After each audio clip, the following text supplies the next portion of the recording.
You want it this way?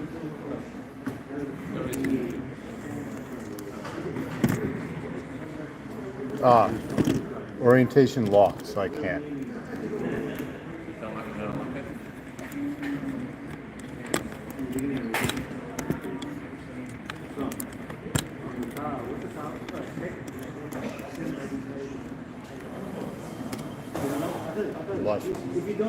The Rabbi asked that we talk about the meaning of the fast at the end of the fast, and so that we aren't just losing weight, but they're actually taking something from this inside ourselves. I want to dedicate these words of Torah to the Neshama of Paul's mother, Maras Miriam Bas Machluf, whose yard site is, and Uli Nishmas Ziba Faruzan, whose yard site is tonight, Maras Rivka Bas Yeshua. Neshama should be a good, the better, half of the families for Olga B'Sech Klal Yisrael. So it says in the Torah, Zosat Torah, this is a Torah, a man. Torah is like a man. It means that everyone in the Torah is also has to do with each of us. When we learn about Avram is in us. When we learn about Yitzchak is in us. And also, when we talk about the Beis Hamikdash, there's also each of us is a Beis Hamikdash. Each of us is a temple. And the Torah says it clearly. It says, "Make for me a Mikdash," Hashem says, "and I'll live within them," in the plural. Why does it say in the plural if there's only one Beis Hamikdash? So the answer is, as we all heard before, because every Jew is a Beis Hamikdash, every Jew is a temple. So what's the idea of the destruction of the Beis Hamikdash on a personal level? A churban, chas v'shalom, on a personal level means that you feel that everything is blocked, that you have no hope of figuring things out, that your good things that you want to do in your life can't happen, that your vision, your goal, just is impossible for it to ever be realized. And so we learn in the Torah about the ninth of Av. It's a message for us about what we're supposed to do to reverse the destruction of the temple, and to do in our own lives, in our own temple, our own personal temple within ourselves, to rebuild our own Beis Hamikdash, which is very connected to the Beis Hamikdash in general, because it says in the Torah, Hashem put the whole world in the heart of a Jew. When a Jew builds his own Beis Hamikdash, it actually affects, it brings light and the glory of Hashem in the whole world, and it actually builds up their Beis Hamikdash. So let's go back to the story of the ninth of Av, a story we've all heard before, and let's try to bring it into ourselves. When the Gemara discusses in Gemara Gittin the destruction of the temple, the Gemara bases the discussion on a pasuk. The pasuk says, "How fortunate is a person who is always afraid, and he holds his heart to be hard so it shouldn't fall into evil." And then the Gemara says a story about this man who made a party. His best friend's name was Kamsa, and his enemy's name was Bar Kamsa. So we know the story. He tells his servant to go invite his best friend, but instead of inviting his best friend Kamsa, he invites his enemy Bar Kamsa. So he sees Bar Kamsa at the meal, and it's his time of joy, his time of happiness, and here his enemy is there. So he's very upset. So he tells Bar Kamsa, "You have to leave." Bar Kamsa is ashamed, embarrassed. He said it very in front of everyone. And so he said, "Listen, please don't make me leave. I'll pay for my meal." He says, "No, if you don't leave, no deal. You have to leave. If you don't leave, I'm gonna pick you up and throw you out." He says, "I'll pay for half the whole party. Just let me stay." He says, "No, you have to leave." He says, "I'll pay for the entire feast, the whole banquet. Let me stay." And he says, "No, you have to leave." And there were many sages of Israel there. There were many Torah scholars there, and they didn't protest. And he kicked them out. Bar Kamsa was kicked out, and Bar Kamsa went off to the emperor. He went to denounce the Jewish people to the emperor and say to the emperor, the Jewish people they plan to rebel against you, they hate you, and they are committing acts of treason all the time, and it would be the best for you to go and destroy them. And the emperor, hearing all this, he's like, "This is impossible. I know the Jewish people, they love me, they adore me, they honor me, this is not true. And Bar Kamsa had this plan. He told the emperor, I can prove to you the Jewish people actually despise you. The proof is, if you will send a gift to them, they won't accept it. So the emperor agrees, that's okay, you can do that. And the truth is, halacha says that not only are Jews allowed to bring sacrifices in the temple, but Gentiles are as well. So the emperor sends a bull to be brought in the temple as a sacrifice, and Bar Kamsa was the one who brought the bull of the emperor to the temple. But on the way to the temple, Bar Kamsa made a mung, he made a blemish in the bull, so the bull is no longer kosher to be offered in the temple. There are certain things that even lahavdil in other religions at the time that make the animal to be unfit to be brought in their altars and their sacrifices in their churches. But for Jews, even the slightest blemish, like which Bar Kamsa did, made a slight blemish, according to one opinion, in the animal's ear, the animal's eyelid, that already invalidated the animal from being able to be brought on the temple. So he comes to the temple with the gift from the emperor, and the sages of Israel now have a big dilemma. What do? So one opinion is the emperor is the emperor, so we have to honor him. And even though the rules are rules, but our lives will be in danger if we don't bring this offering on the temple. We have to do it. But then Rabbi Zachariah ben Akulas gets up and he says, we cannot allow this gift to the emperor to be brought on the altar. Rules are rules. And the Torah says that you're not allowed to bring an animal which has a blemish. So the sages have another idea. Let's take this Bar Kamsa, and he's going to inform on us to the emperor. Halacha says that someone's going to inform on the Jewish people, the person has to be killed immediately. So in order to prevent any risk, let's take Bar Kamsa, let's kill him. But then again, Rabbi Zachariah ben Akulas gets up again and he says, no, you can't do that. Why can't you do that? Because if we'll kill him, then the people make a mistake and they'll think that the halacha is, and if someone caused a blemish in a sacrifice, then he gets a death penalty. People will say that's a punishment. You take a bull and you make a slight scratch in its eyelid, then you get death penalty. So we're going to have a wrong halacha coming out. We can't do that. So they listen to Rabbi Zachariah ben Akulas, and they don't accept the gift of the emperor. And Rabbi Yochanan said that was because of him, because of the humility of Zachariah ben Akulas, that the temple was burned, that we were exiled from our land. All these calamities happened because, in language of Rabbi Yochanan, because of the humility of Rabbi Zachariah. So the word Rabbi Yochanan chose to describe the behavior of Rabbi Zachariah was humility. But I don't think that's a word that we would choose if we were to try to write the story ourselves. We could say because of his piety, because he was being overly religious, but the word Rabbi Yochanan chose was the word humility. And the question is, why is humility relevant to the story? In Hebrew, the word we use for character is midas. Midas refers to our character because every single characteristic is good if it has a proper midah. Midah means a measurement. If every characteristic has to be used in a good way, as long as it's according to the midah. What makes something not good is when it's the wrong measurement. So our characteristics Hashem gave to us all have their place, all have their time. The issue is when they're not functioning in the right midah, in the right measurement. So there is a pasuk. The pasuk says, "Vayigbal lidei Hashem."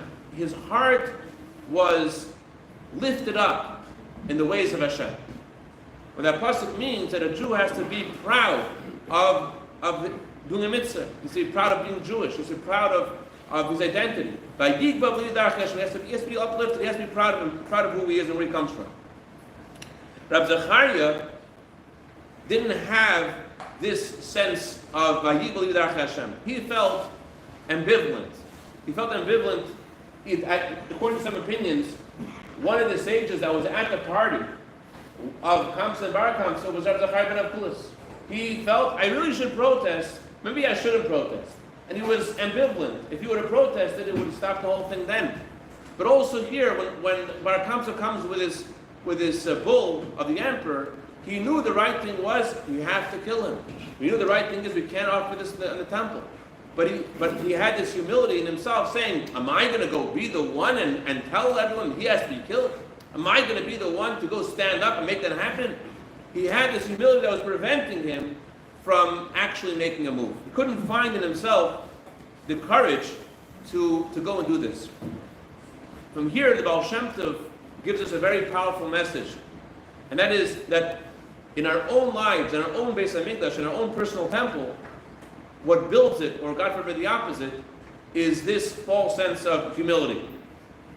If the Jew realizes, if you think about it, how every mitzvah brings Hashem's light to all the world, that all the angels and all the neshamas are all affected by our every mitzvah, then we would be full of simcha, knowing that what we're doing and the impact of what we're doing. What pulls us back from doing the right thing is a clip, is an evil force of the Yetzer Hara, which is called, the Baal Shem Tov says it's called, uniquely, the Rebbe says in our generation we have this more than other generations. A unique test that said of our generation is this specific evil. What's this evil called? It's called Mi Ani Uman. Who am I and what am I? So when we listen to that voice of who am I and what am I, that prevents us from going and doing what Hashem is asking us to do. When we have that false sense of humility, of, who am I to do anything, that's what holds us back. When Hashem spoke to the very first man, he said to him, Pru Ravu, be fruitful and multiply, fill the whole world, conquer the world, rule over the fish, rule over the birds. Hashem really empowered Adam Rishon, and he says to him, I want you to go and fill the world. I want you to go fill the world with light. You have such a major part in my whole divine plan. That's what Hashem told Adam Rishon. It says in Chassidus and Kabbalah that every soul was inside the soul of Adam Rishon. Every one of us was inside his soul. So the instruction of Hashem to Adam Rishon wasn't just an instruction for him, it's an instruction Hashem says to each of us. Pru, Ruvu, Milus, Haaretz, Hashem tells each of us that we're the one. That's why the Gemara says that everyone's voice is different, everyone's features are different, everyone's fingerprints are different, in order that we should all realize that each of us is our own, is an Adam Rishon, each of us is a Chava. There's no one like any of us. And each of us has this unique empowerment of Hashem. Hashem tells each of us, I want you to go and fill the world with light. So, it was this, it's this kind of confidence in yourself that is the true humility. Why am I calling it humility? This confidence comes from saying to yourself that you're connected to Hashem. That Hashem has empowered you. That Hashem has given you something. This is the true humility. That you have, and when we have this feeling, it opens up all of your potential abilities and brings them to be manifest. When you think to yourself that Hashem Himself has empowered you, Hashem Himself has given you a neshama, part of Hashem, that's what opens you up and allows you to actually lift up your sleeves and get off your chair and to go do something. When you realize, when you think that Hashem has chosen me, this is also when we started the prayer that we say every morning when we start our day, we say, we thank you Hashem, Rabbi Munasecha. Rabbi Munasecha literally means great is your faithfulness, but also means great is your faith. We tell Hashem, great is your faith in us. Hashem gives me a neshama, means Hashem believes in me. Great is your faith. And this is the challenge that the Yetzer Hara presents us with, and he tries to put in our different narrative into our minds, telling us that we are shallow and that we're unworthy and that it's not possible. And this is what destroys the Beis HaMikdash. This is what destroys our personal Beis HaMikdash. There's a powerful teaching from Rabbi Nachum Shonabel. Nachum Shonabel was a founder of many Chassidus dynasties. Nachum Shonabel said that this Rabbi Zachariah ben Avkulis, he actually had divine inspiration. He actually knew the temple was going to be destroyed. So Rabbi Zachariah ben Avkulis said to himself, why should I go and make a fight with this Bar Kamsa? Why should I go make an issue with all the sages and stand up for what I think is the right thing to do? I know anyways there's no hope. He saw with divine inspiration the temple is going to be destroyed anyways. So that's the meaning of his false humility. The Gemara says that even if there's a knife on your throat, you should never hold yourself back from having emunah and bitachon in Hashem. No matter what's going on, you still have to lean on Hashem, that Hashem will for sure help you. So although he had Ruach HaKodesh, he had divine inspiration, he knew the future. Nevertheless, he still should have realized that Hashem is beyond all decrees and all kinds of premonitions that are for the negative, because, as Gemara says, a person should never hold himself back from Hashem's rachmas, from Hashem's mercy. And this is the something we see in all of history. Sin of the golden calf. It's impossible that Hashem would forgive us. And yet, as we just read in the Torah, Hashem forgave us the sin of the golden calf. And so this is the klippa that we're dealing with. Mi ani umani, who am I, what am I? The previous Rebbe said that every Jew, every individual, every yachid, every person is really a rabbi. Although you're one person, the previous Rebbe said, you have to realize that you are a rabbi. You're not just one person, you are a community. Every person, as Gemara says, is Eilam Mali. Every person is a whole world. The Rebbe was once talking to a communal activist in a very elitist neighborhood. And the Rebbe asked him, what do you do for your children in your community when they go off the derech, when they go off the beaten path? What do you do for them? So he responds to the Rebbe, he says, in our community, there's nobody like that. Our community, they're all just, there's no one. Our children, tells the Rebbe, are all functioning along the yellow brick road. So the Rebbe said, what do you mean by our children? Aren't all children our children? That's what the Rebbe said. And this is this rabbi, his perspective is echoing the sentiment of Rabbi Kulis. Whatever is happening, I can't do anything about. And that's what causes you to sit down and not to do anything. Rabbi Shabtai Savatitsky, that was the emissary in Antwerp. He said in his earlier days in Antwerp, when he first arrived there, he met this Russian gentleman who just arrived from Soviet Russia, and he didn't have a circumcision. He had a conversation with the guy, and he convinced him and encouraged him to have a circumcision. The guy was agreeing, great, I'll do it. So Rabbi Savatitsky spoke to a certain Mohel, and the Mohel says there's actually one doctor who does circumcisions, a Jewish guy, you get to speak to him. So he makes an arrangement to the secretary for a meeting with his doctor, so that in a month's time, they'll be able to do the circumcision. In a month from then, will someone get the door? Okay. In a month's time, they'll be able to do the circumcision. So he writes to Rebbe very excitedly, this person I spoke to, and he's ready to do a bris milah, and it's going to happen in a month. The Rebbe immediately responded that day. The Rebbe responded that the Torah says that if a person is obligated to do a circumcision, doesn't do a circumcision, they are chayiv paris. There is a death penalty given to someone who does not do the mitzvah of circumcision that day. The Rebbe said, therefore, every single day that the circumcision is being delayed, he's violating a mitzvah. The Rebbe says that you can't delay the circumcision even for one day. What's he going to do now? So he goes to the office of this doctor. Doctor, a very busy doctor. There's people out the door waiting to see this doctor. And he tells the secretary, I have an emergency. He goes with the mohel. We have an emergency meeting with the doctor. The secretary looks at her book. I don't have this meeting registered here. And he goes to find out. And she goes into the back, and he walks together with Mohel back with her into the office, and he shows the doctor the telegram from the Rebbe. The doctor immediately he wasn't so religious, but he says, that's it. Everyone, close the doors. I'm taking this patient. We're going to do the circumcision right now. What the Rebbe did with this response to Rabbi Savatitsky wasn't just helpful for that specific occasion, but really set the tone for him to understand what his mission was as a shliach of the Rebbe, as the Rebbe's emissary there in Antwerp, and really, as the Baal Shem Tov taught, that, and the previous Rebbe said, every yoch is a rabbi.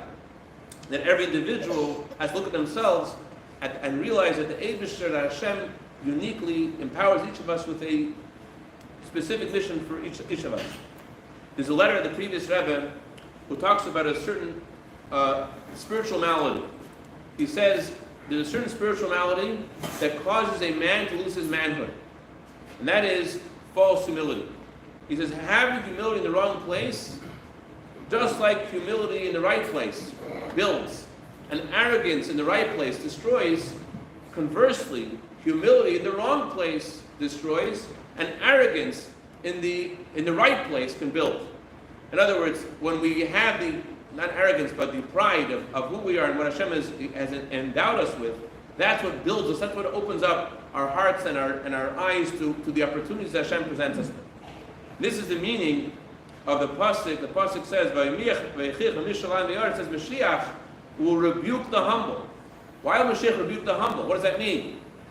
That means is, again, that being at that party and seeing Barak Hamza and seeing him being disgraced and being ambivalent and not having the wherewithal to stand up and to say what needs to be said, that's what the Gemara, that's what the Pasuk is referring to. Mashiach will rebuke the humble, those who are humble in the wrong place. The Gemara says, the Gemara says that if someone is unable to answer a halacha question and answers it anyways, and he says, I'm going to answer halacha questions even though I don't know the answer, the Gemara says he causes many deaths. Trying to pose as a position of authority, you know the halachic answer, you don't know the halachic answer, can cause many spiritual deaths. But then the Gemara adds something. If you're able to give halachic rules, and you're able to give answers to people, and you don't, that causes far more spiritual issues. If you think you know the answer and you don't pretend to know the answer, that's one kind of problem. A far bigger problem, the Gemara says, is that when you don't stand up when you have something. And this is the meaning of the pasuk. The Gemara places the story of destruction of the Beis Mikdash on this verse. How fortunate is a person who's always afraid. What does that mean? The person's always afraid. You're fortunate if you're always afraid. What does that mean? There's being afraid of being afraid. The Gemara is referring to being afraid of being afraid. Instead of being afraid of, like a describing of Kulis, who was afraid, didn't have the pride in himself to know that, as the Baal Shem Tov says, that Hashem kisses the lips of a Jew who says a word of Torah. Hashem kisses the lips of a Jew when he says a word of davening. Instead of having the false humility to say that doesn't mean me, conversely, when a person has the correct approach that the Baal Shem Tov teaches of having the fear of fear, being afraid of being afraid. I don't want to be afraid of this. I don't want to have this ambivalence. I'm afraid of having this ambivalence. That's what builds a Beis Mikdash. And this is also connected with the other explanations that we have heard before about the destruction of the Beis Mikdash. In this Gemara, the Gemara says that why was the Beis Mikdash destroyed? It was because of the humility of Zechariah ben Avkulis. But there's another Gemara.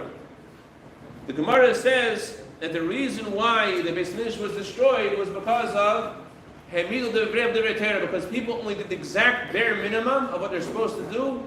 They didn't go beyond what the law requires. They only gave to each other, they only did exactly what they're obligated, not more. It's connected. Why does a person go beyond what the law requires? Why does a person try to get by with mediocre? What makes us mediocre? What makes us go beyond? It's the same thing. If you think about yourself, you're a shmendrik. You think about yourself that you're a lowlife, that you're nothing, that you're a doormat, then you just try to get by. If you think about yourself that Hashem endowed you and Hashem chose you and you have something to do, that's what opens you up, that's what makes you go beyond. This also explains another Gemara. The Gemara also says in the same Gemara Gittin, the Gemara says, why was the Beis Mikdash destroyed? It was destroyed because of senseless hatred. What senseless hatred? Why you hate someone for no reason? What does that mean? Where does it come from? You have no justified reasons to hate someone, you hate them anyways. Where does it come from? It comes from a lack of self-worth.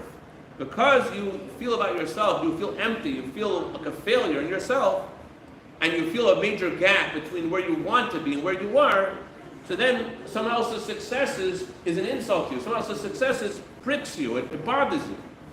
But if you instead were thinking about the fact that that you have a neshama, that you have a part of Hashem in you, and you're chosen by Hashem, then another person's success, instead of it challenging you and making you feel jealous and upset and unworthy, the contrary. You're happy in another person's success, and you're able to also learn from the other person. So this is the connection between the humility of Zechariah ben Avkulis and the senseless hatred. The senseless hatred comes from having this false sense of humility, this sense of lowliness. That's what makes you so your toes to be so big that everyone around you seems to be stepping on them. But conversely, thinking about who you really are inside, how you have a neshama, part of Hashem, That's what allows you to go beyond what the law requires. That's what allows you to love another person. That's what allows you to celebrate another person's success. And that's what builds your personal Beis HaMikdash. What builds your Beis HaMikdash is thinking deeply how Hashem chose you.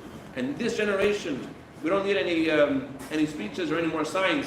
We know that all the signs of the Gemara, and we're in Satan, we're in Sanhedrin, all the signs of the coming Mashiach are already here. And it's very obvious. And not something that we only know from our Rebbe, something that everyone's talking about. And not even rabbis, something that the whole world feels that it's a shift going on, Mashiach is coming.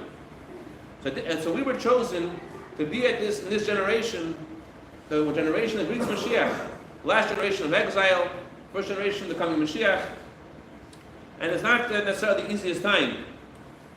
Rabbi Spindrel B'Shalom, let's give the following analogy. He says it's Ganef, he's a thief, and he's home, and it's raining, and the streets are muddy, in the shtetl, in a small town in Europe. And his wife nudges him and schleps him and says, "You got to get out of bed." His wife said, "It's nighttime, it's dark, it's muddy. Who gets out of bed now? It's dark, it's muddy. What do you mean?" So his wife said, "But this is your night." In other words, in the shtetl, it was easiest to steal when it was raining, because it would upset the roads, the communication was harder. So when's the best night for a ganef to go steal? When it's raining and it's muddy and it's late at night. This is your time. This is your time. So in a similar way, although on the one hand we're in the sort of twilight zone, we see a lot of signs of coming Mashiach and positive things. On the other hand, we see a lot of negative things. But we were chosen to be here on this night, the night of the end of the exile, when it's dark and it's muddy, because our souls uniquely are empowered by Hashem to finish the job, to bring Mashiach. So therefore we have to think to ourselves that we have to build our own personal Beis HaMikdash, our own environment, when Hashem asks for each of us, we can do it, we feel we could do it, and know we could do it. And as Rebbe quoted the Rambam many times, hundreds of times, that one good thought, one good word, one good action could take the scale. What's holding you back from having a good thought? That doesn't really do anything. To push that away. That's what destroys the Beis HaMikdash.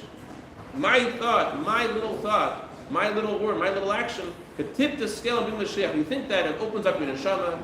Just thinking, this has to do with the coming Mashiach. The ikar is, we should stop talking about it and see the coming Mashiach immediately mamish. L'chaim.